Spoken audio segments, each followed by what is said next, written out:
Hey, good morning, everybody. It is a Wednesday edition of The Drive. Thank you for waking up with us. Hour one, here we go from the Finley Hyundai Studios. Devin, Dixon, and Paul Ratliff. And good show on tap for you today. We'll bounce around. We'll touch them all. A lot of variety in the show today. A lot of different topics. And Paulie is ready to deliver.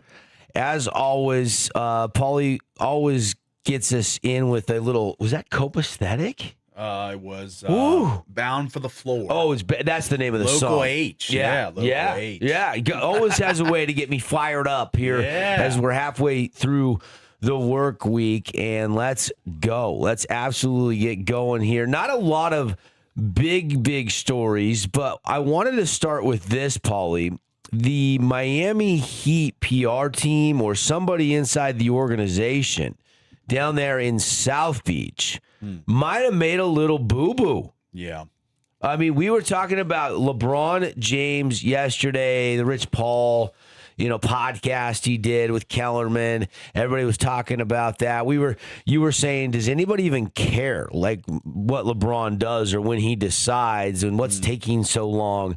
Yeah. And then yesterday, Paul, you tell everybody what happened yesterday and what your initial reaction was the moment you saw the post. Yeah, this came out from Yahoo Sports I want to say 21 minutes ago. The Miami Heat mistakenly posted a link to a scheduled live stream titled, quote, LeBron James Introductory Press Conference for July 27th to its YouTube channel, per Shams. The team spokesperson said on Tuesday that the club's social media department was preparing for the possibility of James signing and accidentally posted the link to the team's YouTube page. The post was later deleted. Oh, my goodness. Is this interesting or what? Is it a deke? Is it helping their cause? Or did somebody in the PR team just get a little bit ahead of themselves, trying to plan ahead, trying to be proactive? They probably didn't have a lot of work on their plate. It's July. They're like, I got to earn my money. What can I do today? Like, I don't know what to make of this, Paulie. I mean, I said yesterday, I do not get excited about a retread with LeBron James. Yeah, I think he, 34 years old, going to be 42 in December. I just don't see him being the impact that a lot of these teams might expect. I mean, Cleveland, Miami, both in the playoff mix. Philadelphia, who just made a big trade for Jaylen Brown. I mean, they're anteing up for the future as well. I don't see how a 41 going on 42-year-old legend of the game, I understand, but his powers are diminished at this point. So I just don't see the fervor for this. I don't understand the mania that is this signing. This has dragged on way too long into July, late July now. I mean, most of the big-name NBA guys are signed up and ready to go, getting ready to report for camp here soon. And he is still, quote-unquote, not decided. I don't believe that for a second. I feel like he knows where he wants to go. I feel like he's made it known to his inner circle, whether that's Rich Paul or not, his agent. I'm sure he knows, but they're playing coy. I think he ends up in Miami. Sometimes things like this, I didn't really know where he was going to go. It was between Philly, Cleveland, or Miami, according to a post from a couple insiders yesterday, with like Golden State and Denver having an outside chance.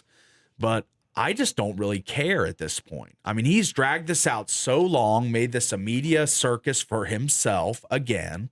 And every year, it's like we're waiting on him to say if he's going to play or retire. It's like, to this point, like, just suit up and play. If you're going to play, just play. Don't talk about not playing, because everyone has seen the Fanatics Fest quotes of you saying you're going to play 2-3 more years. So the year-to-year deciding on retirement and playing coy and just like doing these long, drawn-out free agency things, I mean, the decision was one thing. You were primed. You were the best player in the NBA at that point. That was 2010. That was. You were the best player in the NBA at that point. There was legitimate intrigue about where you're going. Right. Was it going to be staying with Cleveland? Was it going to be another team, a mystery team, or the Miami Heat that he eventually decided on? But he's not saying, he said, I'm not turning this into the spectacle that was the decision from 2010. Maybe there might not be a ESPN produced show where he's making the decision with whoever was the narrator of that. I don't remember. It was so long ago.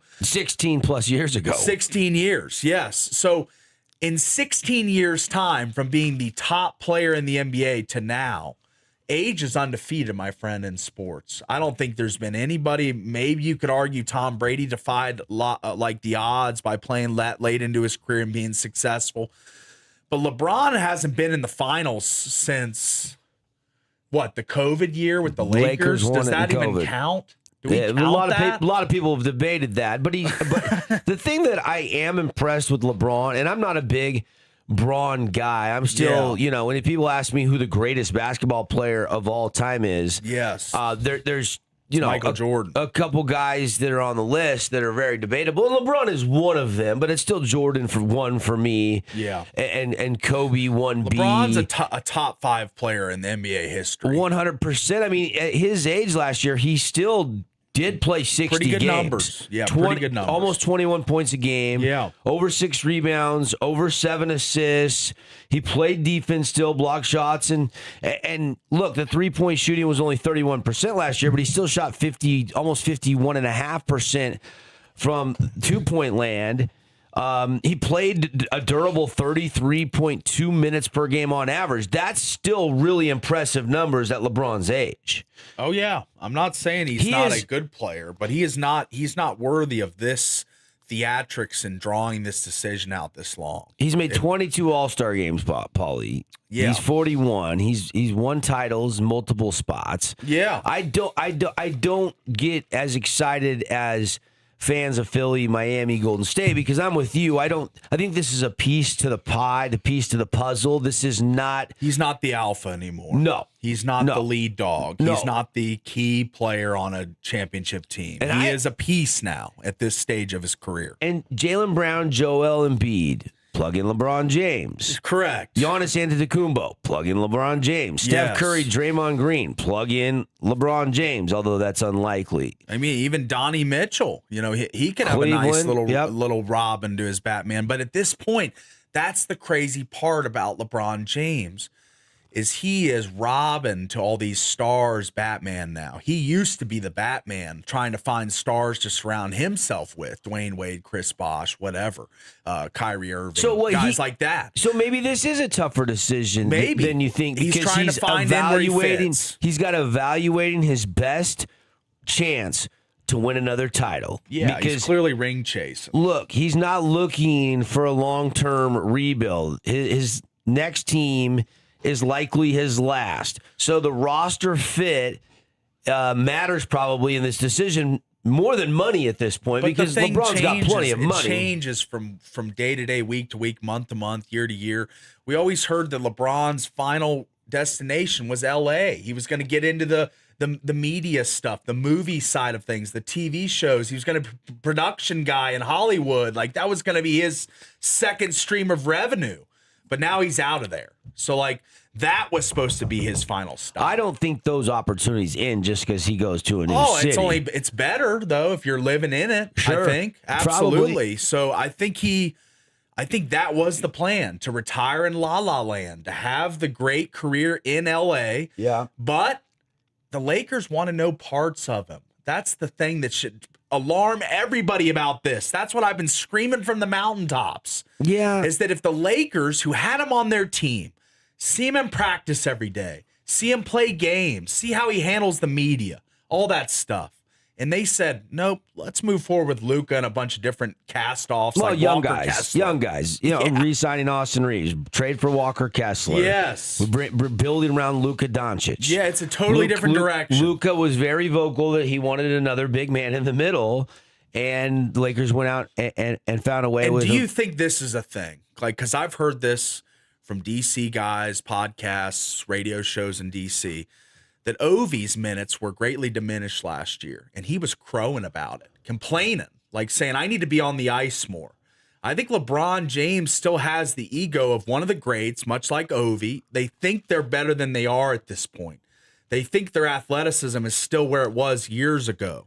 But the coaches see, that's my point here, is the coaches see LeBron is not an asset that they can build a team around anymore. Yeah, and look, this is a big piece that needs to fall because other NBA moves depend on him. Several teams have roster spots. They're holding up the whole schedule, Yeah. Silver said. I mean, know. they're waiting on him for Christmas Day games and all the schedule they got to throw out for the prime time. Which I don't really like for Adam Silver. No. I don't think the... What is one good thing about this? Name me one thing that it benefits the public, not LeBron James, by this decision being drawn out this long. Just 1 point. If you can nail one, I'll be quiet. Family. Maybe there's a family decision. Maybe it's something to do with his wife. But I don't know that that's a positive. Yeah. Who does this help? Nobody. I think in a perfect world, people are optimistic and they'll go in it with glass half full, and they'll be maybe unrealistic expectations, and there'll be a title I mean, whoever it gets, the title talk's going to fire up.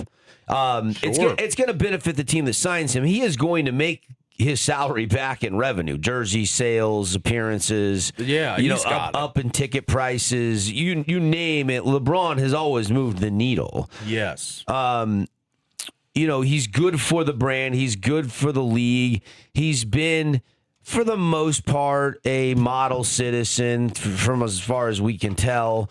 There's been rumors and hypocrisies, and we don't know. But location, he's been championship odds. Yeah. He's been a great ambassador for the league. I don't think he's had any legal trouble, really. Right. He's never really been a womanizer or that we know of, or a guy that is doing drugs or whatever. Correct. I mean, he's always been kind of above board guy. Correct. And so, I think there is a big contingency of fans that grew up in LeBron's era that feel like you and I do about Jordan or Kobe.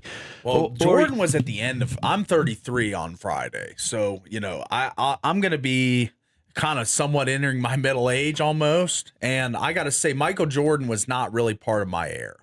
I was born in 93. That was the heat of his hype. You were 6, 7, 8, 9. I was like 9 years old. But he did come to the Wizards when I was like 13. And that's when I bought into NBA And that basketball. was kind of towards the diminishing part of the career. And his powers were not there. I mean, did he have a couple 50-point nights and stuff where you turned back the clock and the mid-range was falling and all that good stuff? Yes.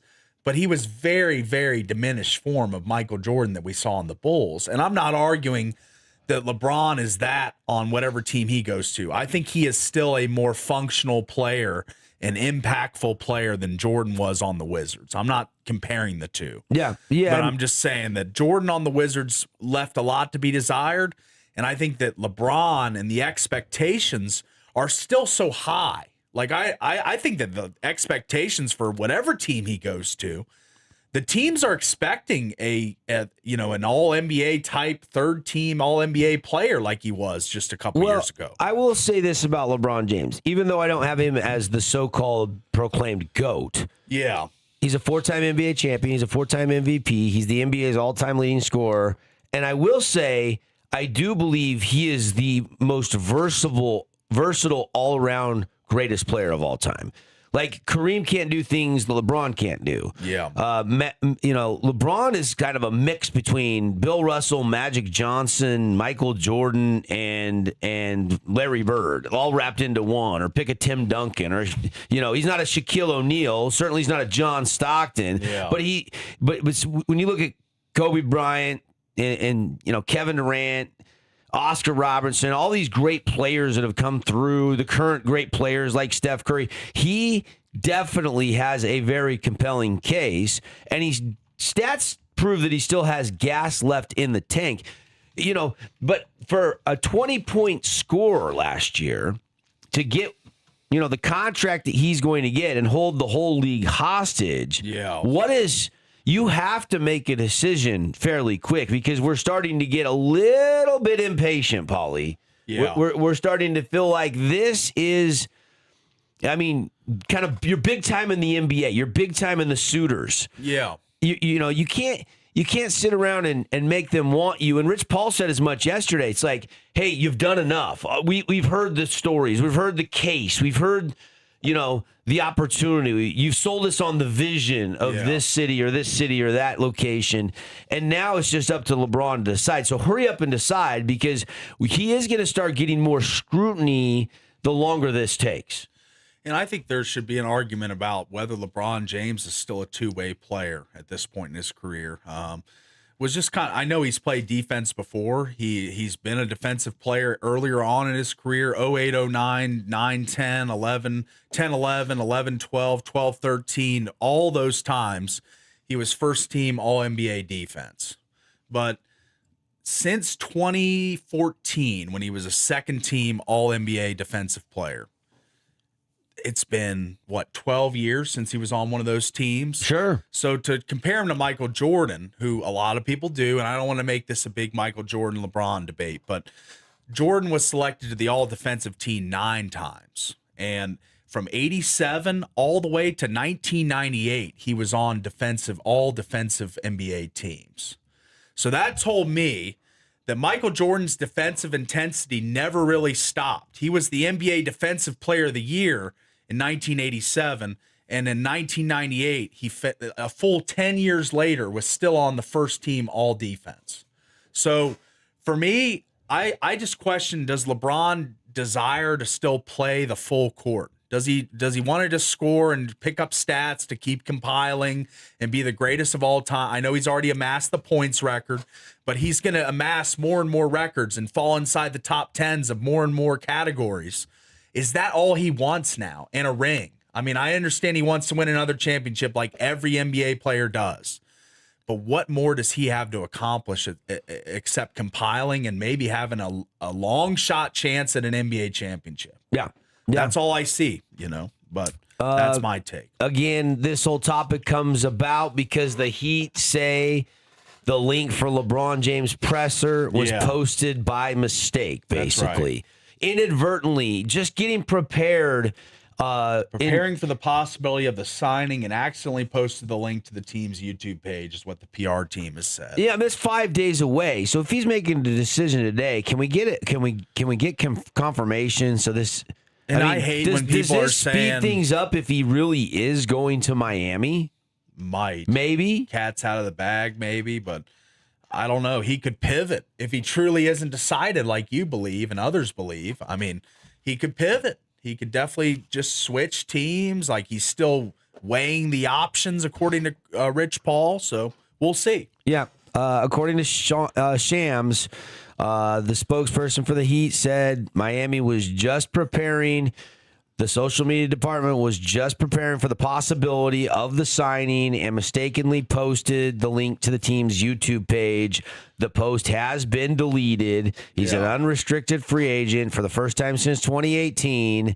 And is it Cleveland? Is it the Heat? Is it the 76ers? We think those are the top 3 teams, although other clubs, including the Golden State Warriors, have been mentioned as still a potential landing spot, although most people think they're kind of a dark horse at this point in time. He's got boys on every team. He's been in the league for 24 years. Seasons. Yeah. He's going to have boys on every team. So I don't know that Draymond's saying on his podcast that he's coming here. And good memories in South Beach. He did win 2 titles in the 4 seasons that he played in Miami. That's right. And like we've heard how great it is to play and live in Miami. I've never visited Miami before. I don't know Miami. So I can't speak to that. Nice. You've been there, right? Yes. You loved it? I do. It's very nice. Yeah. Good stuff. We're off and running.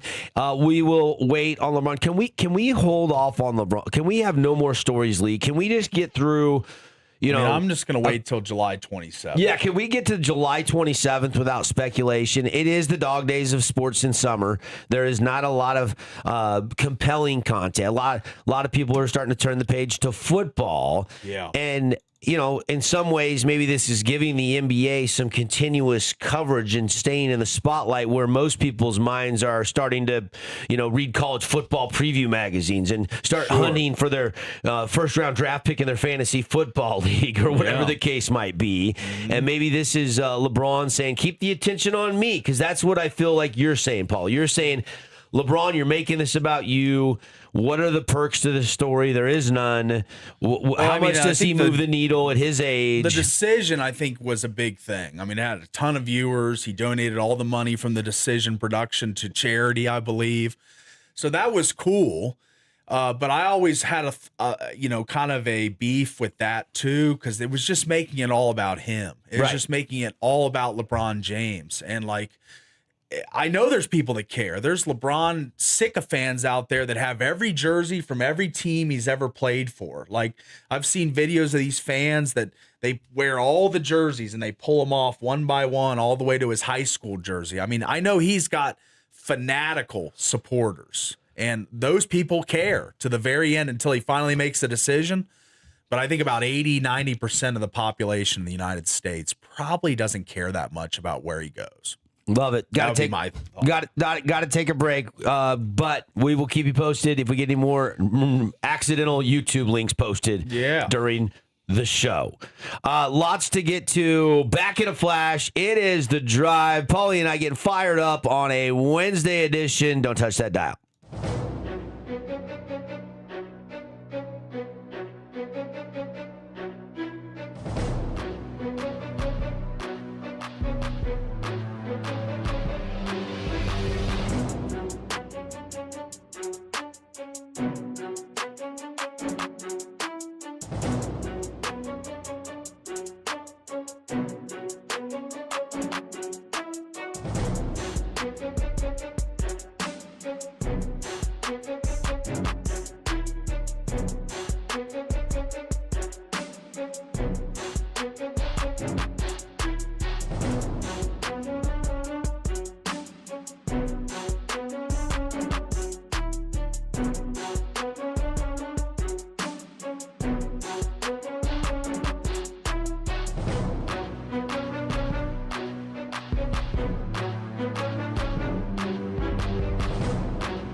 What's up, everybody? Welcome back. It is The Drive on the Fan Sports Network. Good to have you in. Thanks for locking us in, loading us up here on your hometown sports source out of the Findlay Hyundai studio. He is Paul Ratliff from Devin, Dixon. Thanks for listening on the radio, 99.5, 95.3 in St. George. You can also listen to 93.1 in Cedar, 1400 AM in Parowan. That's where we originate, baby. And, of course, you can always watch the show on our YouTube page as well. We've got a couple things I wanted to touch on here. One is as far as local headlines go, I did see that BYU has added a Polish prospect, a college recruit out of Poland. And BYU has kind of been on this long search for a center. Yeah. And Jakub Urbaniak is the name. Cougar fans, you've probably seen this.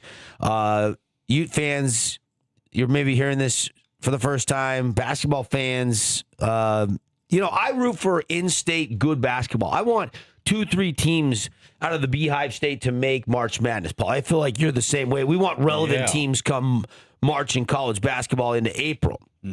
And this has been something that they really haven't had. Sure, you had the number one pick in the draft, and that helps now.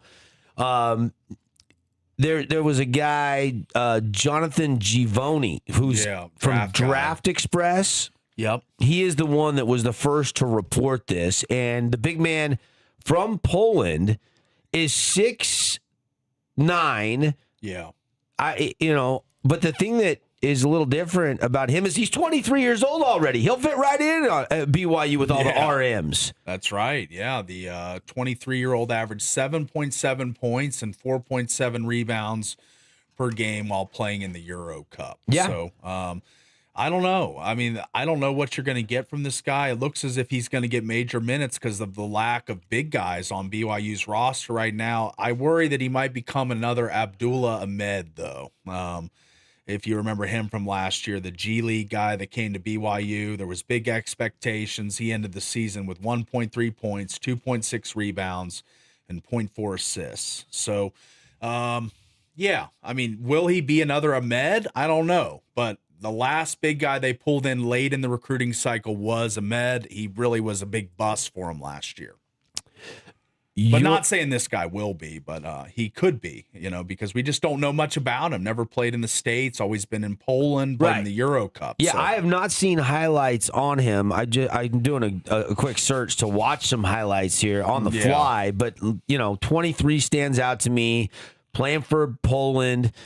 He's been at the pro level, obviously going back to college, obviously getting some NIL money, probably going to make more than he was professionally in Poland to play for BYU. That's why he's coming over. The dream of the NBA is the next step, and he feels like, KY and this Cougar program can maybe do something similar to what AJ Devonza had happen, where he goes at the top of the draft. And I mean, he's coming to America with a dream, right? He averaged 8.9 and 5.7 rebounds, shooting 53% from the field in his last 55 games that he played. Yeah. Played and had 11 against Austria.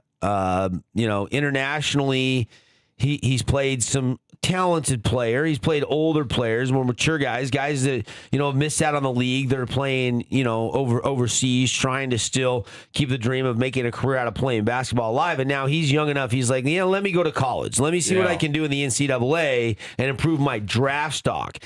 This isn't the first time that Kevin Young has dipped his toe into the international recruits. No, Yegor Devin a couple years ago. Boskovic, Kostic, Bop from last year's team, Senegal, Austria, and Serbia, respectively, for those three guys. So and look at the NBA draft. You'll go back to the first round. There isn't maybe this year, maybe not as much international as we've seen the couple years prior, but there was still some international players where they're projects and you're banking on the upside and you want to get them over here. And so teams are looking closely and scouting internationally. Basketball, kind of like football, maybe bigger worldwide than even football in certain countries, right? Little easier, a little less costly to put on a pair of sneakers and get one round ball than it is, football. Football is just, there's a lot of moving parts, big roster sizes, a lot of expenses outside of, college football, which is still the proving ground. I don't count arena football or the USFL as the proving ground for the NFL. It is college baseball or basketball that is the same for the NBA, but you do have more international. I mean, go bounce around the league and see how many international players are making big names for themselves. Dirk did it. Obviously you get into the Luka and Jokic, and then you look at all the other bigs that are international players. There's quite an international flair in the NBA, more so than any other sport except for maybe hockey and baseball. Mm-hmm. Not like that in football, Paulie. We don't see Polish players coming to the NFL left and right, but you'll see something like this and go, wonder what he'll be. Are Cougar fans ecstatic in July about getting a 6'9" center out of Poland that's 23 years old? Does this move the excitement meter at all for fans? It's intriguing to me. I think it helps. Yeah, it's a need. I mean, and the fact remains, BYU had a roster spot open in July, like late July. Like, you're in camp, you're training. Now, the international players that have already been professional, there's a lot of hoops you have to jump through to get that player here, get him eligible. 2 more roster spots available for BYU. Yeah. Their current team, Jerem Jordan, who does a great job for BYU. JJ's the man, dude. He's got the backcourt, Rob Wright, Colin Chandler from Kentucky, Bruce Branch III. He's a top 10 high school recruit. Dean Ruckert is from Tempview High School. Yeah, I remember the name. Brooks Barr is from RM, returning missionary. Missionary, sorry. Yep. I wasn't familiar. Nate Pickens, who is he was hurt last year, but got back. Devadis Boyka is a Lithuanian pro. So another international player. Dawson Baker, the guy you talked about being a big difference maker, returns. Yeah, well, I think his injury compounded with Richie Saunders. Yeah. There was the compilation because Richie was an NBA draft pick. Like, certainly he was the better player between the two, but he is a guy that can stretch it out and shoot the three. And I do think that he would have been in the rotation and give you meaningful minutes, and that would have helped Rob Wright, AJ DeBonza, Richie Saunders, and that core group. Sure. Tyler Betsy, this is the front court now from Syracuse, a little power forward from Syracuse, was a good player for him. Jakub Urbaniak, the Polish pro we've been talking about. Kadeem Bop, who was on the team last year from Senegal. Brady Kozłowski. Jake Wallen from Clemson, one of their really good transfer pulls, I think. He's good. Yeah, I like Colin that. Chandler and him, probably my favorite two they brought in. And then Adam Stewart from TCU rounds out the front court. So 16 active players with 2 roster spots still available. I think they probably head out into international waters for another player, I would assume. Yep. I think they do. Look, I love that Jake Wallen signed because I remember watching him at Clemson where he was a starter and he didn't put up huge numbers. He was like a 5-4 guy. Same like Colin Chandler. I think he had a few more points. He was less than 10 a game though for Kentucky. So I think those guys will both be better BYU Cougars than they were Kentucky Wildcats and Clemson Tigers. And you wonder how good is Rob Wright? Can he be one of the best, guards in the Big 12, if not the, a lot of people thinking he's in for a big year. Yeah, well, and he should be, right? Like a lot of did you see how many players were drafted out of the Big 12 in the first round? Wasn't there 8 or 9? I think it was 9 Big 12 players taken in the first round. And then if you go look through the second round too, you had the Jaden Bradleys and you had a bunch of good players. So there was a lot of talent with Darren Peterson, AJ DeBonza, Richie Saunders. I mean, there's guys, Koa Pete. I'm going to start naming players that were drafted out of the Big 12, and I'm going to draw a blank. But there was a number of them, so they're going to have to reload on talent to a certain extent because a lot of those guys are now in the association. NBADraft.net, who puts out a 2027 mock, does the great work. They've got Bruce Branch as a top 10 pick at number 10 to Milwaukee, the 6'7", 195-pound small forward that's going to be a freshman for BYU. I actually like BYU's roster. You just kind of ran down the roster. Yeah. There's 7 or 8 guys that you could really get excited about. I'm looking for Rob Wright on the draft board, but it does not look like he is included In the second round. in the not even in the second round. Yeah. So that's why he needs to have a big year. He does need a big year. He's a little undersized, so I was wondering where he projected as a draft pick, but it doesn't look as if he is in the top 60 players. Yeah. Yeah. Per this mock. Interesting. Jakob now with the Cougars, that now official, and still maybe a roster spot or 2 remaining for BYU. We had John Judkins in the studio, Utah Tech men's basketball coach, and I'm sure if I called Rob Jeter, he would say the same. Hey, we're keeping a couple roster spots. Recruiting never sleeps. We still got a couple slots that we can. There's still a lot of names in the portal. Like, all the good players have mostly been sifted through, but you never know. So we'll keep an eye on that. The other thing I wanted to bring up quickly here before we got to get to another break, running through first hour of the drive, brought to you today by Coral Canyon Golf Course. I played it over the weekend. It is phenomenal. $80 with a cart. They got the rain, so man, the fairway is going to be just popping. It was a little cooler yesterday. Greens are absolutely dialed in, and you're going to love it. $80, 18 holes with a cart and range balls, lunch and a drink, all just $80. Just call and make your tee times 435-688-1700. The Utah State Women's Amateur. And we know Bowen Moss won the men's amateur, and will be playing in Black Desert in the tournament this fall with that tie-in relationship with the State Am winner getting one of those sponsor exemption spots. Bowen's already played in Black Desert, so get another opportunity, which is really cool. Yeah. But yesterday, the state 120th Utah State Women's Amateur Golf Tournament. You think about that. The Open Championship, which worldwide is maybe the biggest major on the tour, is in its 154th. And I know the Utah State Men's Am has been going on longer, but 120 years? I mean, that's some longevity there. They whittled it down yesterday from 32 to 8 players, and there was a couple Southern Utah players involved yesterday. Utah Tech's Gabrielle Rosnicki lost out yesterday. She got knocked out. Brinley Welch, who is going to be a sophomore at Crimson Cliffs, lost in 20 holes yesterday. But Utah Tech junior Samantha Phelan, who is from Henderson, Nevada, beat Taylon Wilson, who's at SUU, 6-4 in the round of 32. So she's into the top 8. So she'll play Lily White. And that's going to start here in about 20 minutes. So they've got the quarterfinals, then the semifinals this afternoon, and then the 36-hole championship match will be 7:30 a.m. tomorrow. So we're through the round of 32. Grace Summerhays, Preston Summerhays' sister, Boyd Summerhays' daughter, she is still alive. She's moving on into the round of 8. So going to be kind of fun to see how it plays out. Arden Lockheim, who finished up her college career and is now working for the Ogden Raptors.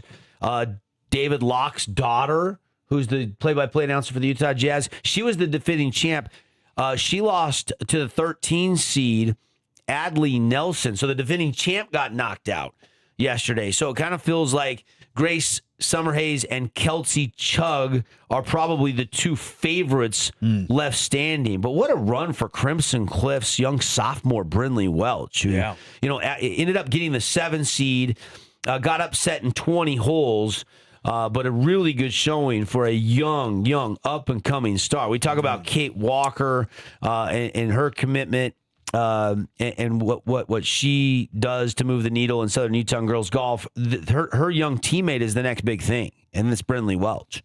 I've seen Brinley play quite a bit. I think she might be going into her junior year now, if I'm not mistaken.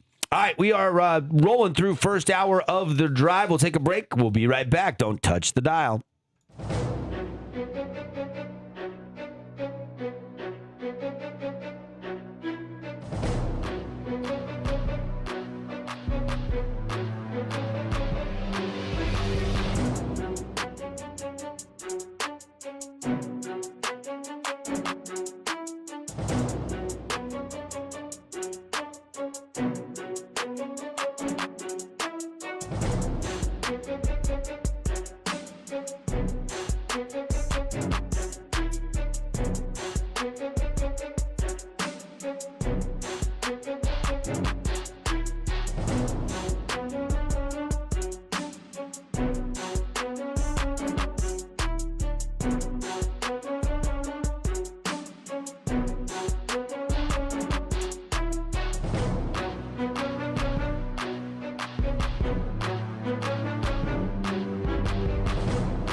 Hey, everybody, we are back. It is The Drive on the Fan Sports Network. Show today is presented by our friends at Game Day Men's Health, and time is running out because they have an incredible summer special going for 9 more days, all the way through July 31st. When you go get your free T-test, that's right, absolutely F-R-E-E, free, as I like to say. That testosterone test is not going to cost you $1. You'll know what your T levels are. And then if you decide you want to get on TRT, which stands for testosterone replacement therapy, and you want to reclaim your game, you can get T for as low as just $50 a week. That is the lowest price around. I mean, low price, $200 a month. Book your appointment today. Tell them Devin told you to come. I take my testosterone TRT from Game Day Men's Health. Been feeling great. I love the staff there. Man cave environment, TVs, snacks, sports is always playing, and they have a ton of supervision. They closely monitor all your different measurements. They'll take blood test, finger prick, and make sure that your T levels are staying where they should be in normal range. They really do care about your overall health. They don't stop with the TRT, though. They have weight loss programs that actually work, designed and customized just for you. Peptides, big buzzword in the industry the last couple of years. And they also do sexual performance products, helping, again, men feel and look their best. So if you're feeling off, if you're tired, if you're lethargic, if you don't have energy for the gym, drive isn't there, go see our good friends at Game Day Men's Health. Call or text. When the girls get in, they will hit you back. If you text right now, say, hey, I heard Devin on the show. I want to get my free T-test. You'll get your results back in 15 minutes or less. 435-265-4223. I'll give you that number one more time so you can shoot a text right now, get that free T-test, and get testosterone as low as $50 a week. Call or text 435-265-4223. Paulie, top tweets time here on The Drive. Paulie and I, on a July 22nd, scoured the X-verse. It's not the Spider-Verse. It's the Twitter-verse or the X-verse this morning. Let's do some top tweets. All right, the first one here is a pretty cool one from Utah Tech Athletics. Today, our football players and women's basketball team spent the day helping the Beaver community recover from this weekend's flooding, filling sandbags, cleaning debris, and cleaning up yards. Proud to stand alongside our neighbors when they need it most. Hashtag Utah Tech is here.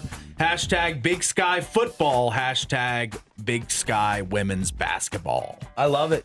I absolutely love this. I've seen what the leadership has done off the court firsthand here. A lot of universities do this. Some do it better than others. But I think we talk about all the negativity in sports. My son was in Beaver on Sunday when that all hit. He was playing in the Beaver Amateur Golf Tournament. Yeah. Got 9 holes into the second round, and then they called it. Got everybody off the golf course. Couldn't get home on the freeway. The fires. There was people. They were rescuing a couple off of a house because the flood had hit their house and they were trapped in it. They had to go up on the roof. My son kind of relayed that story to me. And so there's a huge need there. And so, you're always looking for service. You're always looking to give back. You're always looking to lead by example. And I think this is another great reminder of some good leadership within the university, coaches that care, that see this opportunity to rally the troops and get their teams involved and give back a little bit. And Beaver's, an hour and a half drive from here? Yeah. I absolutely love this. Huge it's awesome. Round of applause for both teams were involved, Paulie? Women's basketball and football.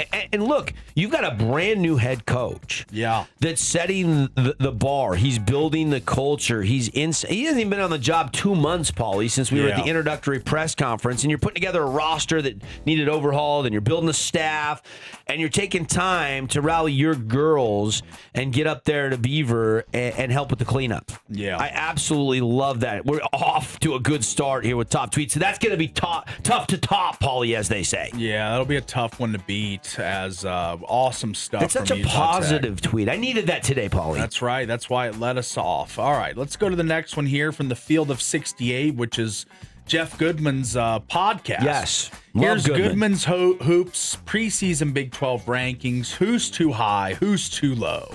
And let's just go straight to the in-state schools. BYU comes in at number 8 in the Big 12. Too low. And Utah comes in at dead last, 16th for Alex Jensen's squad going into year 2. You would have hoped better, but a lot of teams at the top: Houston, Arizona, Kansas, Iowa State, Texas Tech, and West Virginia round out the top 6. Baylor, BYU, Oklahoma State, Arizona State round out the top 10. Then Cincinnati, TCU, Kansas State, Colorado, UCF, and the Utah Running Utes round out the top 16. If I homer this a little bit, yeah, which I'm about to do, I think the ceiling for BYU should be 2 spots higher. I think they should be in front of West Virginia and Baylor. I still like their roster. Yeah. And Utah, I think, should probably be up 3 spots behind TCU at 13. And I would bump K-State, Colorado, and UCF down that list. I think you're going to see a big jump from Alex Jensen. A lot of new coaches. So a lot of people doing what Jensen had to do a year ago. Correct. Fully reload, rebuild. Hurley's out at Arizona State. They take in the St. Mary's, what was his name? Randy Bennett. They take him in, and they bring over Cal Baptist's head coach, Rick Croy, to be his lead assistant. Yes. So Arizona State fully revamped. We know Calhoun heads to Cincinnati from Utah State. Very successful run at Utah State, but he's starting over. Kansas State just fired Jerome Tang last year, mid-season. So at least 3 of these bottom dwellers in the 10 through 16 ranks are going to be going through exactly what Alex Jensen had to do last year, and that's start from scratch. Yeah. So I think that Utah will be higher than last in the Big 12 next year. I truly do. I think Jensen's got some good players, a couple from UVU. Was it Leonhardt that committed, or it was one of them that committed, one of the stars from UVU of a year ago. So I think the team will be better for Utah. BYU, I think their fans got to be a little disappointed with the 8th spot. With a top 10 recruit coming in, Rob Wright returning, I think that they would probably expect a little better, but that just speaks to how good this basketball league is in the Big 12. Yeah, I love it. All right, top tweets, moving to tweet number 3. All right, how about this one? I'm hoping Paulie doesn't go back to LeBron James free agency and a Rich Paul tweet here. We're going to stay away from that. From Front Office Sports, the FIFA World Cup final averaged 66.4 million viewers across Fox and Telemundo, including 42.5 on Fox alone. It marks the most watched soccer match in the history of the U.S. viewing category. That is double the size of a Super Bowl audience. Yes. I mean, that is a astronomically large number. That's U.S. numbers. Those are U.S. ratings, I'm assuming.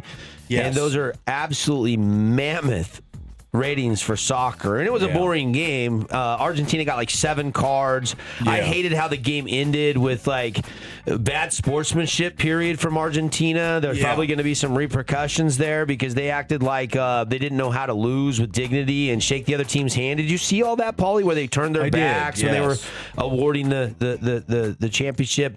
Yeah, it wasn't good. It was not good. It was not good. And you know, you can talk all you want about Spain's style of play and how they can frustrate you, but you did not do your country any favors by the way that, and I won't say all the players acted, but there was a good number of them that absolutely 100% acted like babies after they lost. Babies. All right. Wah, babies. And I love Messi. Yeah. But come on, Argentina. It is what it is. Yeah, a little scrap after. Like, there's guys that have lost in big World Cup games, and they don't cry. Do we have a time for a Tom Brady tweet? We don't. Dang it. We got 8 seconds. Dang it. Tom Brady, Logan Paul, this whole thing is fascinating. Maybe we'll talk about that second hour. It's coming up on The Drive.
Hey, everybody. Welcome back. Crank this mic up. Let's go hour 2 here on the Fan Sports Network. Devin Dixon, Paul Ratliff. And kicking off hour 2, show today brought to you by Zag. Protect your phone better. Get screen protectors that come with a lifetime warranty, cases that are warranted, phone accessories, chargers, you name it, they got it. 2 St. George, 1 Cedar City location. Don't zig, just zag and protect it better. One of the more interesting stories that I don't know how much pub this would get, but it is Tom Brady. We didn't have time to get this in top tweets, so I wanted to bring this up here to start at hour 2. And I always find it fascinating, like for professional athletes, you know, some go to business ventures, some hook on and work other jobs. Others just straight up retire and find things to pass the time and start coaching their kids or high school. Yeah. You get into coaching or they get into broadcasting. Brady seems to be dipping his toes in a diversified career post NFL. Yeah. I mean, not only is he making a ton of money broadcasting football games, he's now doing a lot of I would say publicity stunts. Is that ring true, Paulie? I would say skits and bits. Another way to refer to it. I think. I mean, the most notable one I think is the Jake Paul thing. The two had a kind of contrived interaction at Fanatics Fest where Brady open palm slapped him or whatever and then walked away. And then at the World Cup game, you see a video of Paul trying to talk to Brady and he flips him off. Yeah. I mean, they're setting this up for some kind of WWE cage match or something that's going to be a pay-per-view that millions and millions and millions are going to buy, just like the Paul fight against Tyson, a huge publicity stunt. Right. So why not get the greatest athlete in the modern era to raise a stink with one of these social media bad boys, and people are eating it up. And I'm not one of them. Well, Tom Brady has become one of the busiest retired athletes in the world. Instead of disappearing after football like a lot of guys do, that's right. He's building a media and he's building a business empire. And he's Fox's lead analyst. He's getting $375 million over 10 years. He's an NFL owner. He owns a part of the Raiders, giving him influence on Mendoza, the top choice, and he's got influence on the product on the field. But because of the NFL ownership rules, he's had restrictions on production meetings and access to teams while broadcasting. It's a conflict of interest. He's a minority owner of Birmingham FC. He's a minor owner in the Las Vegas Aces. He's the founder of Team Brady, which is an E1 electric powerboat racing series. Yeah. He's invested in health and fitness and apparel, including No Bull. Yeah, and then all of a sudden, we have this, what is Brady doing next situation on our hands where what's going on with Logan Paul? And this feud has exploded. I think Paul's always been a clown. Yeah. So I don't think that this is a Paul thing. This is a Brady thing. This started at Fanatics Fest where Brady slapped Logan Paul. It was an onstage appearance. They later exchanged insults and gestures during the World Cup like you alluded to. And a lot of people think this is not a feud, it's a large entertainment, preconceived, scripted, engineered, made-for-TV venture. And we don't know if the WWE is really interested, but apparently they are. He said the other day he's considered doing a WWE match if the right storyline came together. I mean, I think this... And the question I will pose, Paul, let me finish, is this all good for Brady's brand? Because I think you're going to get some split opinions on this. I would say that this is bordering on an old legend having a midlife crisis. He's 48 now? Instead of getting a sports car or a new house or whatever. Or playing golf every day. Instead, he's picking fights because that stuff is trivial to him. He's worth $750 million. Sure. This guy is a very, very big business person. I mean, he is a huge industry in himself. He is a brand. But calling pro wrestlers dorks and flipping them off and slapping them at Fanatics Fest, Will Compton, who has a very successful podcast, used to be a former NFL linebacker, Bussin' with the Boys. Have you heard of that one? Yeah. It's a pretty popular one. Yep. He said, quote, "I legit don't understand why Tom Brady is doing all of this. Makes no sense." Yeah. And I made the comp a little bit ago. I don't know if it was off air or on air with you, but what about Michael Jordan? I mean, he's been the GOAT in basketball since the 90s. I mean, it has been 30 plus years of Michael Jordan being the greatest of all time in his sport. When has he ever done a hacky bit like this? Like a pro wrestling hype with the slap, the flipping him off, all this stuff building and building. And I guarantee you it ends in some pay-per-view event that millions of people are going to just obsess over because it's Tom Brady. And I'm a Jordan big sycophant, you could even call me. I'm a big Jordan guy. But this is something that my GOAT, Michael Jordan, would never do. That's I'll just put it out there. Yeah, I mean, look, he's a single eligible bachelor. I mean, he was with Bridget Monahan.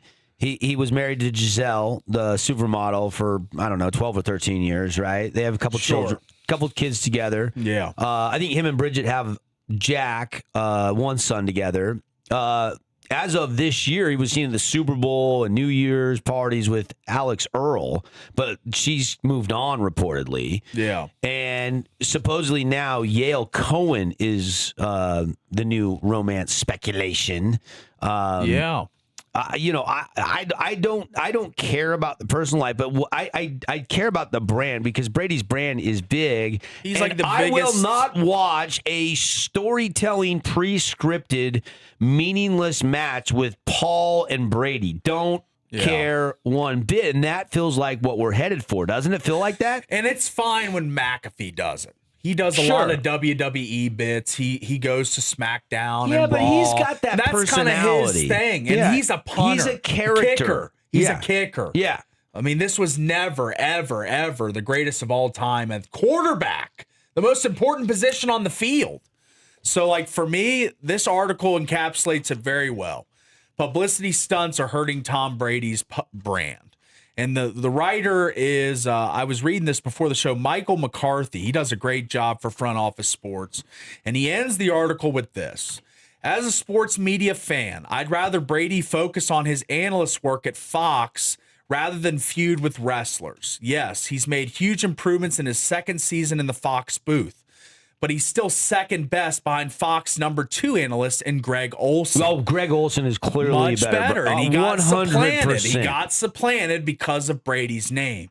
Despite complaints about an alleged conflict of interest, Brady also boasts an ownership stake in the Raiders.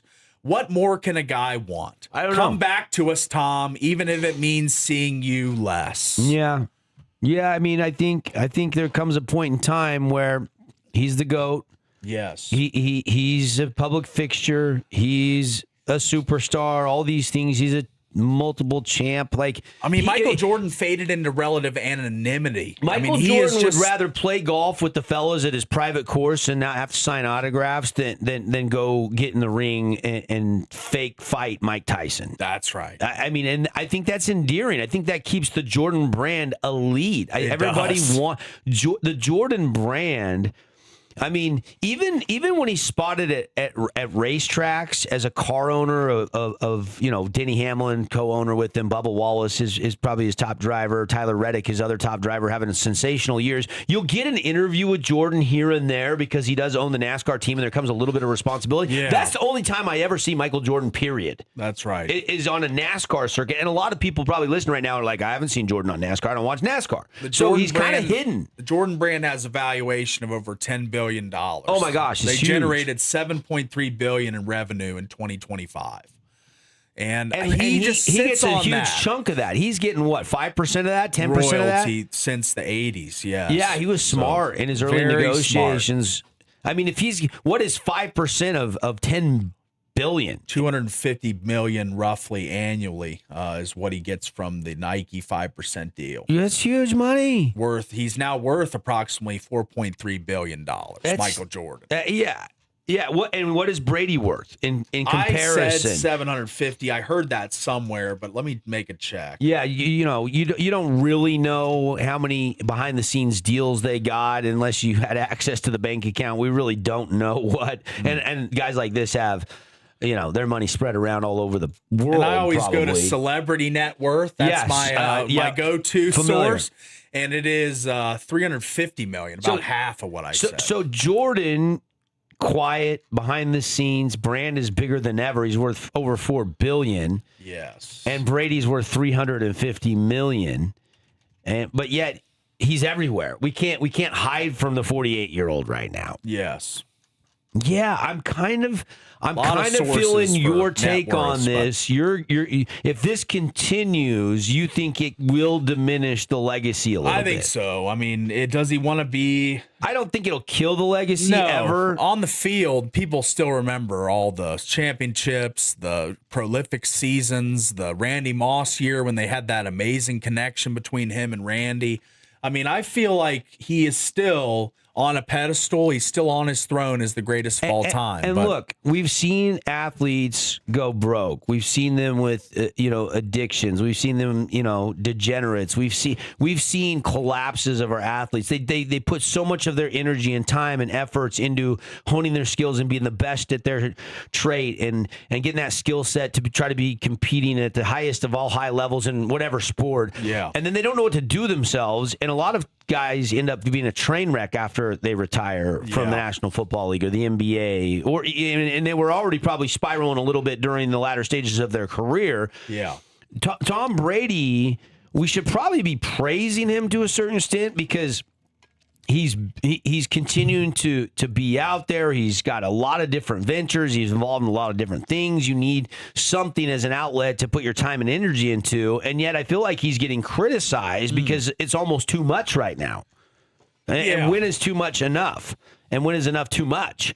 That is the question of the day, really, is how much more Tom Brady can you handle? And what do Patriots fans think? They love him. One of the they love him. They probably love him regardless. They love him regardless if he gets in fanatic stage and slaps Paul or not. They're just going, "Oh, Tom, what are you doing now?" He's on hollowed ground. We love you. But what do Bucks fans think of him? Not as long of a stay and not as much rapport built up. I know he won a Super Bowl. He won a Super Bowl. Mission accomplished. But does it diminish his legacy to the fans of him, the true fans? Like, I'm not a fan of Tom Brady. I respect him. I think he's the greatest quarterback to ever play the position. And I'm not going to argue that point. I'm not a fan, though. I've never been a Tom TB12 guy. I haven't been a fan because, I'm loyal to my team, and especially when we lost the Super Bowl down in Glendale. But you like Josh Allen. You like current quarterbacks not on the Seahawks. But you got fans of players. I mean, I loved Alex Smith. I think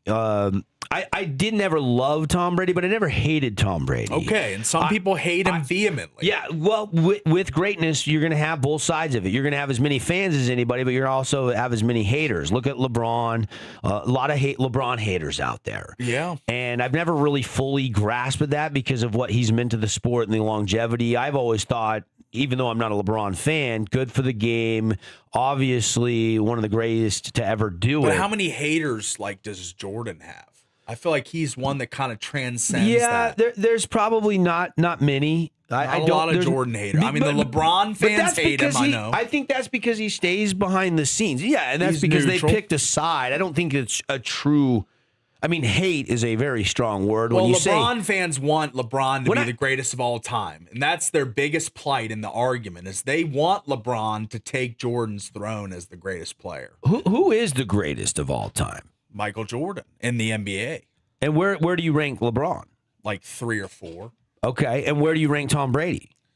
For quarterbacks or players of all time? When you say the GOAT. Yeah, probably because quarterback's the most important position. I'd say he's the best of all time in the NFL. Yeah. Yeah. Yeah. And he's done a lot of damage, I think, to his legacy with doing all this stupid stuff. So everybody's kind of wondering, what will Tom do next after this exchange with Logan Paul? I'm not a big Logan Paul guy. Me neither. Give me Chris Paul over Logan Paul all day long. Yes. Give me Paul Ratliff over Logan Paul all day long. I don't care what Tom Brady and Logan Paul are doing if they're flipping each other the bird during World Cup games. I don't care. But doesn't it make it annoying that this is all scripted? Like none of this. Some people like that. There is a market for WWE and for these, pay to watch, spectacles, events, fights. I'm not in that category, so I really can't speak to that. I don't think I've ever watched Logan Paul and paid money to watch Logan Paul fight. Yeah. And I don't think I ever will. But obviously he's making a ton of money, and there's something coming. There's something coming. Will it diminish Tom Brady's legacy, or will the brand just keep growing?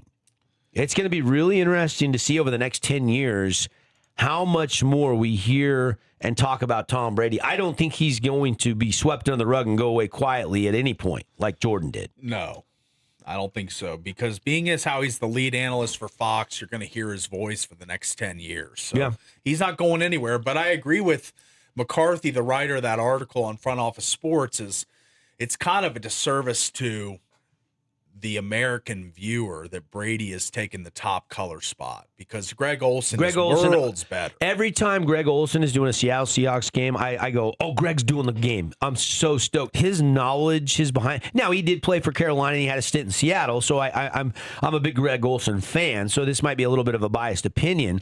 But as a fellow broadcaster, I love his insights. I love his preparation. I love his delivery. There is nothing not to like about the way that Greg Olsen attack, just like he was when he was in the NFL. He attacks the broadcast booth with that same work ethic, and I think people have noticed that over longevity. Yeah, since he retired from the National Football League. What will Brady conjure up next? Coming to a show near you. Tommy Brady still in some headlines. July 22nd, years after his retirement, and we'll see. Paulie's not impressed. Paul, you sound like you do think that the legacy does get impacted by too much Tom Brady. At some point, the legacy we get got impacted by year one of his broadcasting. I mean, he was terrible. So he got better in year two. Yeah, you have to compartmentalize things, business ventures with a second career. Obviously, what made him famous, he was the GOAT. I can't argue that Tom Brady is the greatest of all time to play quarterback in the National Football League. He is past Joe Montana. I'm sorry. He is going to be tough to catch. Now, I never say never. Somebody's going to come along and threaten that at some point in time. And I don't know if they're in the league right now or they just got in the league right now. Who knows what Fernando Mendoza will do? Yeah. 15 years from now. What will we be saying about Fernando Mendoza or fill in the blank, the next quarterback drafted into the NFL next year? I don't know. That's right. I don't know. And it takes a lot of time to get respect, though, in the media, from your peers. I mean, I look at Sam Darnold, for instance. Sammy D goes and wins 14-plus games in Minnesota, puts up huge numbers, goes to Seattle, wins the whole stinking thing, and he can't even get into a top 10 list as current quarterbacks of the NFL. Like, what else does Sam Darnold have to do?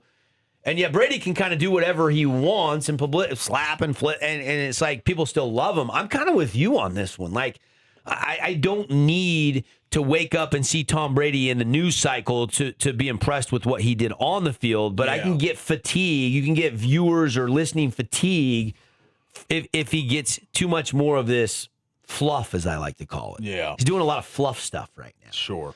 I mean, he's got a diverse portfolio, no question about it. That's right. But it kind of bothers me with how much clout and credibility he's got with the Raiders. I mean, Mark Davis might be going, actually, Al Davis might be going, Mark, what in the hell are you doing to the silver and black that I created? Letting Tom Brady call the shots because you're an incompetent fool? Like, what is Al Davis thinking up there? I don't know. That's a weird thought. Random thoughts today on the drive. Got to get to a timeout. We're back. We've got still some stories to get to. Underrated teams going into the NFL season. Who are Paulie's overrated teams going into the NFL season? We'll chat about it. Plus, a couple names to maybe start considering for fantasy football. We'll look at the rookie draft picks and tell you who we think could have some big impact coming up, because fantasy football drafts are going to be starting in, less than a month. I mean, mid-August. I don't like to draft too early. I know a lot of people draft early. I don't like doing the draft until like the last preseason game is upon us or behind us. Yeah. A lot of people that into August, 1st to September is where the bulk of those drafts will be. But time to start thinking about it if you don't want to, have to do that loser dare like you did last year, where you had to, drive around town with that ugly bumper sticker or whatever the case might be. We'll take the break. We're back in a flash.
Yep.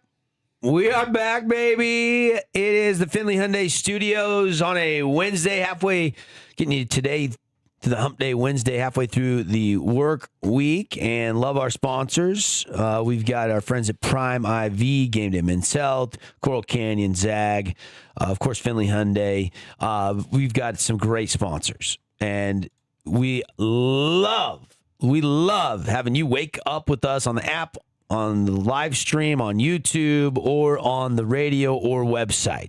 We've got overrated and underrated thoughts for you as we get closer to the NFL.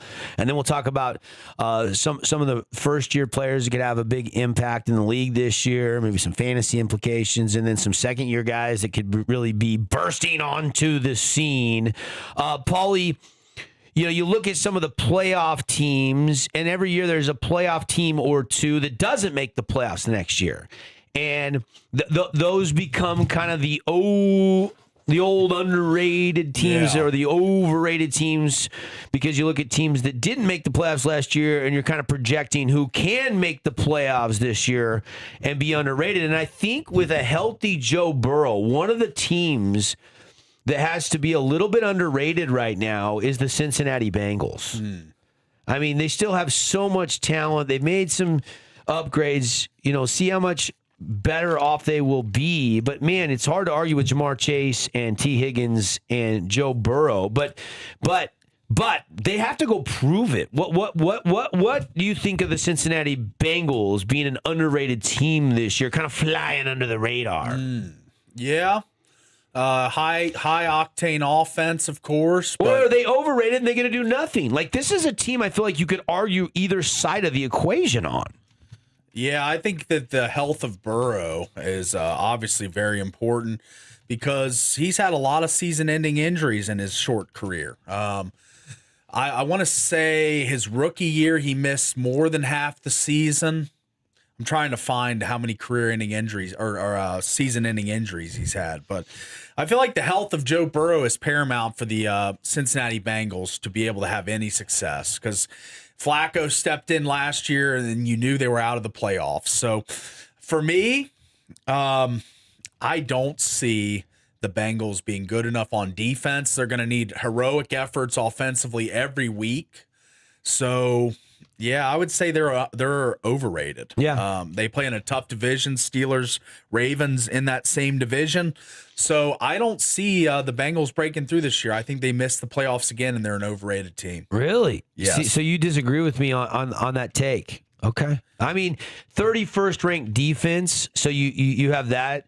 They gave up so many points. They've got to field a competent defense. I mean, 3 season-ending injuries, 2020, 2023, and 2025. And that's why I feel like they're kind of underrated. If they can just get a competent defense and stay healthy, I think this team can make some noise, because I think the talent is good enough. Dexter Lawrence is now there. Yeah. Jonathan Allen, your Trey guy. Hendrickson gone. They signed Boye Mafe, which should really help them. He was great in Seattle. I hated to see him go. So they've really tried to bolster the defense a little bit. Yeah. And I know the Ravens get a lot of attention in the AFC North. Mike McCarthy's got his reunion with Aaron Rodgers, and then obviously you've got the Bears there. And so I think that this team is kind of sneaky. I kind of think they're sneaky, Paulie. Yeah. Who is your underrated team to watch for this year? I'm probably going to go with the Colts. They started off the season last year 7-1, ended 8-9 after the Daniel Jones ruptured Achilles tendon. I would like to see the Colts in the playoffs, and I think they will be next year. They feature the best running back in the league in my mind, and Jonathan Taylor, volume-wise. This guy gets a ton of carries. He finds the end zone. He can catch the ball out of the backfield. He is prolific. They re-signed Alec Pierce, their 1,000-yard receiver from a year ago. I think the Colts could be a factor with how well they started off last season. Defense is very good. So I could see the Colts being an underrated team that makes the charge this year. The other team that I would throw in there, and I can't decide which of these two teams. I need your help, Paulie. The other team that I got to have somebody out of this division, and I don't know if it's the Falcons or the Panthers. Yeah, because Atlanta was what 9-8 last year. Carolina sneaks in with the tiebreaker over the Bucks and Falcons. Yeah. But that division was not very good. Somebody has got to take a stranglehold of that division, whether it's the Bucks, the Falcons, or the Panthers. And I think it's about the Panthers' turn. Bryce Young's going into the third season. He put up career numbers last year. 23 touchdowns. Than his third season. Last year was his third season. He put up 3,011 yards, 23 touchdowns. This is going into his fourth season. Oh, that's right. His fourth year this year. Yeah, I know. Okay. He put up good numbers in his third season, is what I said. You're going to question that. Okay. I like good Carolina. Numbers? 3,000 yards? Better numbers. Jeez. I think Carolina. I mean, Dan Morgan was really busy upgrading the offense and defensive fronts. I liked the Jalen Phillips as a pass rusher. I don't see Carolina. They got Devin Lloyd. Yeah. Dave Canales seems to be getting a handle on how to coach and become a head coach in the National Football League. This is his third season. Yeah. So I think he's got some reps under his belt. I think Carolina might be a little underrated this year. I'm telling you right now.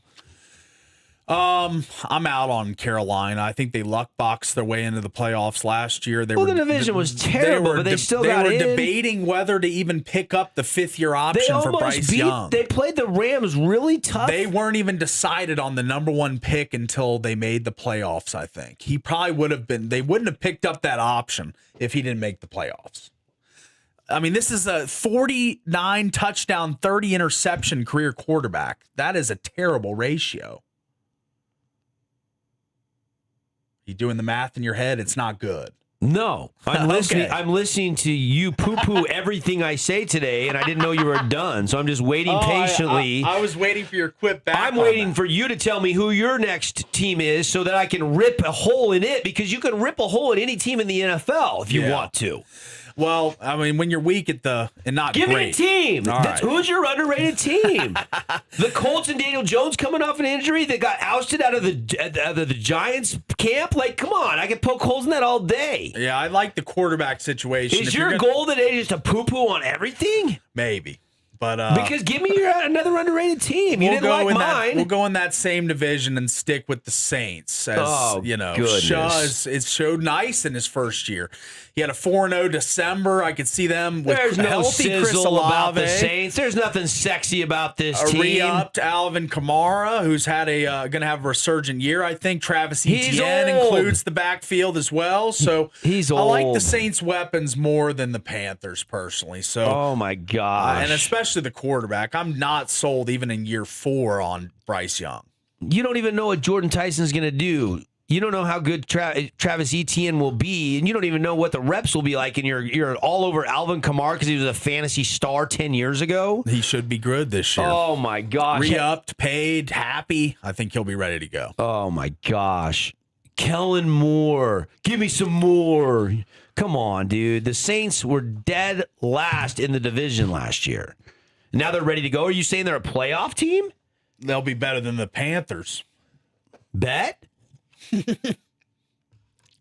Put your money where your mouth is? Yeah, let me think. I don't know where you're coming. Look, I do like Tyler Shaw. He put up some fantasy numbers, but they didn't win. It's called winning. You've got to win. Yeah, the Panthers were 8-9 and backed their way into the playoffs and lost in the first round. They won a tiebreaker with Tampa and Atlanta. The division is horrible. That's why somebody's got to take a stranglehold on the division. And look, it could be any of the 4 teams. That division is wide open. I mean, good call on the Saints. Fine. I'll give you credit for the Saints. You picked a team in that division that's terrible. All right. I did the same thing. We've done some underrated teams. How about some overrated teams? And I'll go first because this team is Super Bowl or bust every year. Their quarterback was even saying that's the expectation. That's the Dallas Cowboys. They've got one of the more flashy offenses in the NFL with CeeDee Lamb and the franchise tag George Pickens. But I just don't know. I mean, the new look defense, Rashawn Gary is supposed to be a stud for him. Kobe Durant, D. Winters, Malachi Lawrence. They've added some names, but they didn't get Max Crosby. So they didn't get a true elite edge rusher. So I think that the Cowboys are going to struggle on defense again, even with Caleb Downs added to the secondary. I think the Cowboys are massively overrated. They're talking about them right now on Get Up. Super Bowl or bust, fair expectations for Cowboys. And it is not fair. No. Dak Prescott has won what? One playoff game in his career? And you're talking about Super Bowl? Yeah. I mean, this is stupid, and they are overrated. Look, did Jerry Jones say something? Because why are we talking about Super Bowl bust for the Dallas Cowboys? I think Dak was the one who said the quote. Oh, Prescott, I'm playing for the Cowboys. It's Super Bowl or bust. Yeah, I mean, look, they added Rashawn Gary, Kobe Durant, D. Winters. They added a linebacker. They drafted Malachi Lawrence, Jay Sean Barham. But on offense, I mean, it's a good core with Dak, CD, and Pickens. They should have put up points, yeah. But the defense was not good. I don't disagree. They're an overrated team every single year because of how much fanfare Jerry Jones generates. Yes. You could go with the Bears. You could go with the Bills. But the Philadelphia Eagles, I think, with what happened last year, are maybe a little overrated. We could see them take a turn for the worse this year. But they always draft so well. Yeah. Howie Roseman. What about the Patriots? Having to trade for A.J. Brown, does that make them a little overrated because Drake May's got a new toy there? What about the Rams? I have never seen a team get so much offseason praise as the Rams have this year. Yeah. I mean, you would think that the way that the books are handling this offseason, that they won the Super Bowl. Instead, it was their arch rivals and nemesis Seattle Seahawks that hoisted the Lombardi Trophy high above their heads. That's right. I mean, there's a lot of overrated. I love Ben Johnson, and he was a breath of fresh air in Chi-Town. Yeah. And Caleb Williams showed some real potential. Rams less than 6-1 to win the Super Bowl. Yeah. So I would say my most overrated teams are the Rams and the Bills, because if you look at the Bills, they're always one of the favorites, and they came up so short, and they haven't ever won the big game, and now McDermott's fired, and you're a contender because of one guy, Josh Allen. But what about the rest of the party? Yeah. I mean, and Joe Brady is the best you could do. And they've done nothing to replace, even love him or hate him, whatever you think about him, Stephon Diggs. I mean, he was their true number one receiver in Buffalo for multiple years. And what have they done? What have they done? The Keon Coleman guy, he's been a bust. I mean, they need some receiver help desperately in Buffalo. I feel like Josh Allen, he's a great player, a transcendent quarterback. I mean, the way he plays, his physicality, how he runs, but he doesn't have the weapons. James Cook is a good running back. He's a running back. He's an underrated running back. He's a running back. But you got DJ Moore, Keon Coleman, Khalil Shakur. Yeah. And then a bunch of nobodies. It's not a star. There's no true number one on that team. Josh Palmer DJ is there. Moore is a fine player. Josh Palmer that was with the Chargers is there now. McCole Hardman that spent some time with Mahomes and the Chiefs. It is a hodgepodge pieced together wide receiver room. Yeah. They're actually stronger at tight end in the passing game with Dalton Kincaid and Dawson Knox. All right, I got one more overrated team. Okay. And they're going off at 10-1, tied with the Bills as the second highest odds to win the Super Bowl. I'm here to tell you that it doesn't matter. It doesn't matter what the odds are. It doesn't matter if they make the playoffs as the one seed like they already have before. Oh, here goes the Lamar hate train. Here comes the Ravens. Yep. The Ravens are going off at 10-1 to win the Super Bowl. And I'm telling you that you got to go through the playoffs to win the Super Bowl. And who's been terrible in the playoffs? Lamar Jackson and the Ravens. There you go. He hasn't won much. He's come up short time and time again. Yes. You saw him take a big dip in the top 100 NFL poll. players. He was in the 60s. Yeah. Dropped spot after spot after spot. Yes. 10-1. Along that same vein, you could throw the Kansas City Chiefs into that scenario because Mahomes is coming off the ACL. 16-1. Is the dynasty done, or can they bounce back? And yet they still get so much fanfare. There's still and Mahomes is great, right? He is. It's hard not to like Patrick Mahomes. Is he starting on the shelf, or is he going to play week one? And he's a proven winner. Is he going to play week one, though? I don't know. I would say I would lean no, but I don't want to put anything past Mahomes. Guys are recovering faster than ever before from ACLs with all the medical research and stuff that they can do. I mean, surgeons are better than ever. I look. I don't know. Okay. I would lean no, but I wouldn't count it out. Another team that I really love that's underrated is the Houston Texans. They've been knocking on the door. I mean, C.J. Stroud needs to have a year like his rookie year, not the last two. But that defense is about as good as it gets in the NFL with Anderson off the edge, Stingley in the secondary. I mean, they've got 2 All-Pros, and I think they have another Pro Bowler in their linebacking core. So at every level of their defense, they have a elite to almost elite player. So I like the construction of the Texans. Tank Dell should return and be effective this year. Nico Collins being ranked a top 10 receiver. A little surprising. Yeah, so I like the Texans 18-1. I don't know that they're a Super Bowl threat, but they're definitely going to be in the playoffs again like they have the last few years. So I like the Texans. Get ready. Wednesday, preseason, camp stories, Hard Knocks, all those things coming, but the season for real. You know who this Hard Knocks team is? Seattle right? Seahawks. Yeah, I've never been so excited in my life. You're clued in. You're ready. Oh, I've been reading. I'm wondering who they're really going to focus on, what players are going to get into the limelight on Hard Knocks, because they're going to develop some storylines on that show. Sure.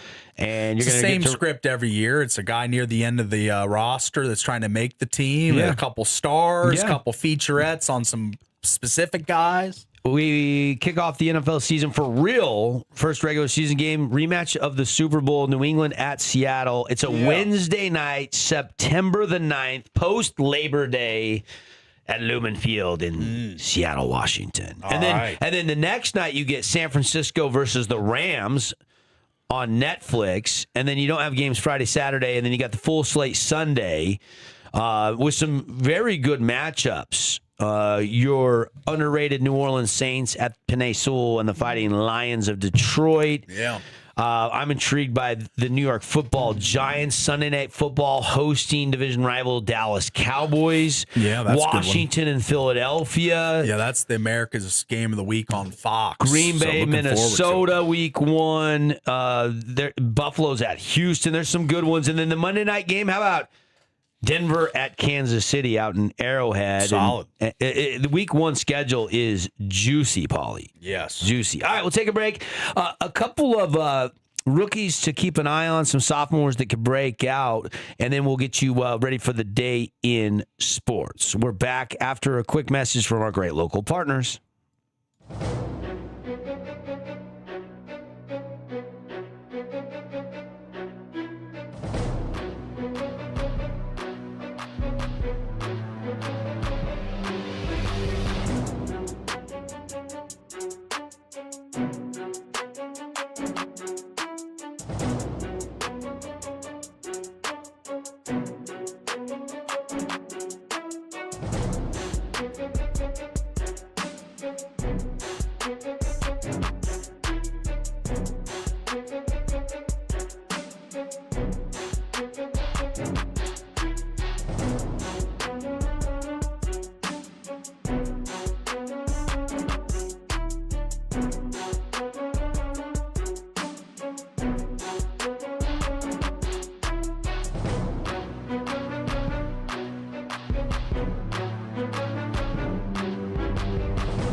Welcome back, everybody. It is The Drive. I want to tell you about our friends at Prime IV for a second, and then we're going to get you a couple fantasy. Is it too early, Paulie? Am I too early to start talking fantasy football? We'll get to a couple fantasy football rookies to watch, but our friends at Prime IV, down there a week ago, they always are so knowledgeable, and they were great. Told them what I was looking for.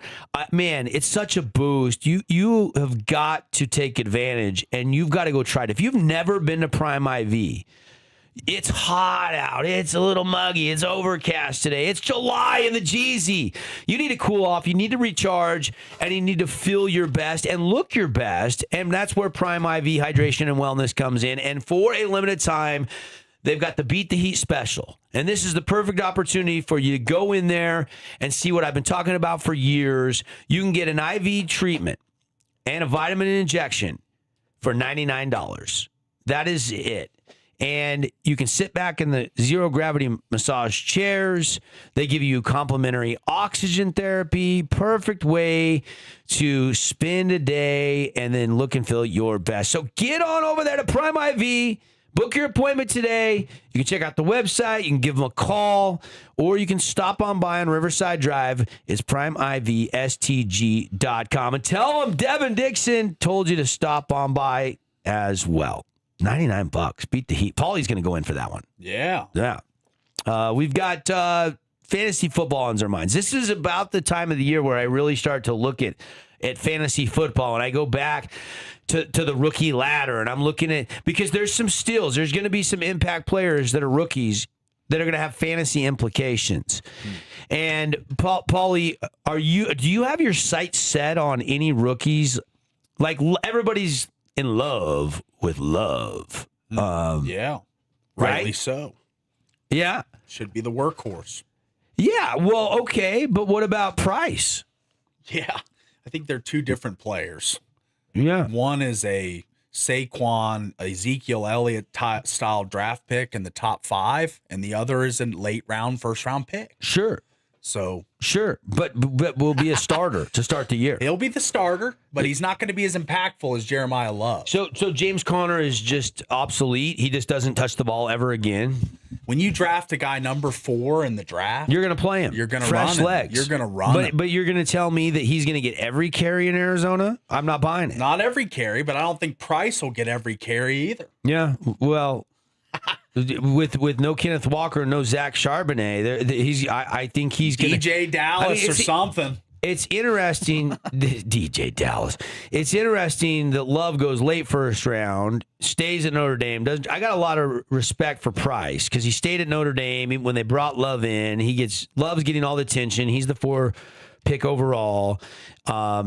Yeah, I don't know where fantasy owners will be on Love and Price, but they're two of the most interesting first-round draft picks at the running back position. It's such a coveted position in fantasy football. I'm also really curious about Omarion Hampton this year and Ashton Genty. A lot of people love Genty, and he didn't really produce for fantasy football owners because that offensive line was so bad. His yards per rush, his touchdown total, there was so many better options based on where he was picked, and I don't know if that will change this year or not. So I think the most 3 impactful running backs are Love, Genty, and Hampton.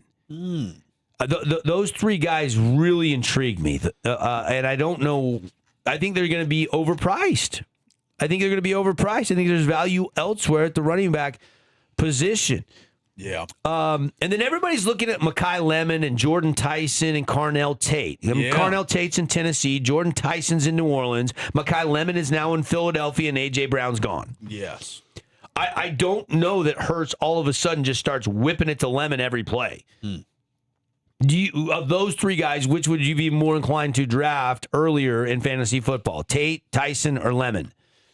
Not Tate or Lemon. I'd probably go Tyson because I think the quarterback situation. You liked a small Tyler Shaw sample you saw last year. I like it better than what I saw from Cam Ward. So, and Carnell Tate is going to be dealing with Cam Ward going through the growing pains. Here's the thing I always think about when I'm drafting rookies. I want opportunity sometimes over talent.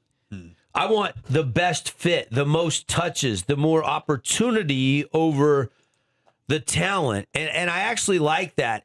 Since they traded Rashid Shaheed to Seattle, they're looking for a take-the-top-off guy down there for Tyler Shaw. Yeah. Olave can be that intermediate, and he can be a deep threat, and I love Chris Olave, but now you have a running mate with him. So I like your call there on Jordan Tyson. I really do. He's just dealt with injuries for the last few years. He probably would have been the number one receiver taken had he not dealt with a ton of injuries in his last season at Arizona State. Give me Paulie's rising stars in the NFL when it comes to young guys to look out for in fantasy football. I would say rookie class, you'd have to look at Tyson. You'd have to look at Love, of course. If you're looking for a later round guy, Carnell Tate.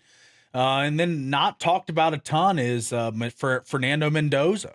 If you're looking for a quarterback, 2-quarterback league, he could be a guy that you can lean on. Wait a minute. You said he's not even starting. I mean, later in the year. You're going to draft him early? That makes no sense. Later round pick. This is the same guy that a couple months ago. 2-quarterback league, you got to have a ton of them. Even if they're not playing currently, you got to take a flyer. Because a starting quarterback in a 2-quarterback league is a very hard thing to get once injuries start happening. Yeah. So I would take Mendoza. And, there was more reports that Cousins will be the opening day starter, like I said months ago. And yet you're going to draft Mendoza. You guys both rebuffed me and said, no way. Yeah, well, Mendoza's the starter. I truly. But all these reports are coming out that it's going to be KC. Dude, they haven't even got to camp.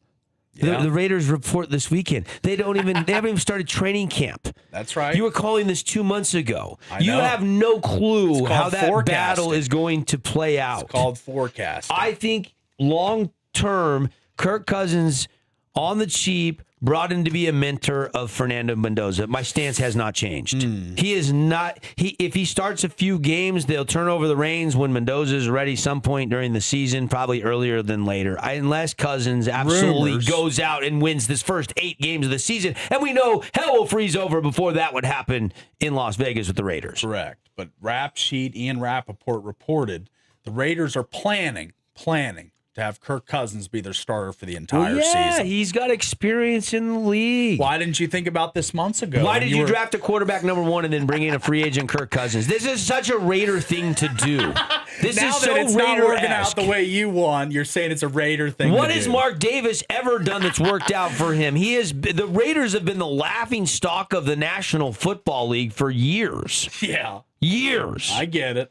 Opportunity over talent. Yeah, don't play the number 1 draft pick that you spent the number 1 pick on. Just start Cousins and you just hope he develops magically with your great practice sessions. I do believe in their new offensive coordinator though. He just won a Super Bowl. Christian Ponder, a lot of guys would have liked to sit a year or two. A lot of those guys that were thrown in the fire and struggled and were cast off would have rather had a year to sit. Coaching matters. Yeah. Coaching matters.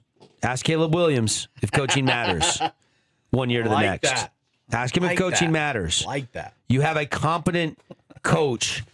Sorry, no disrespect for Pete Carroll, but he is not going to develop Fernando Mendoza. No, he's not. He's not.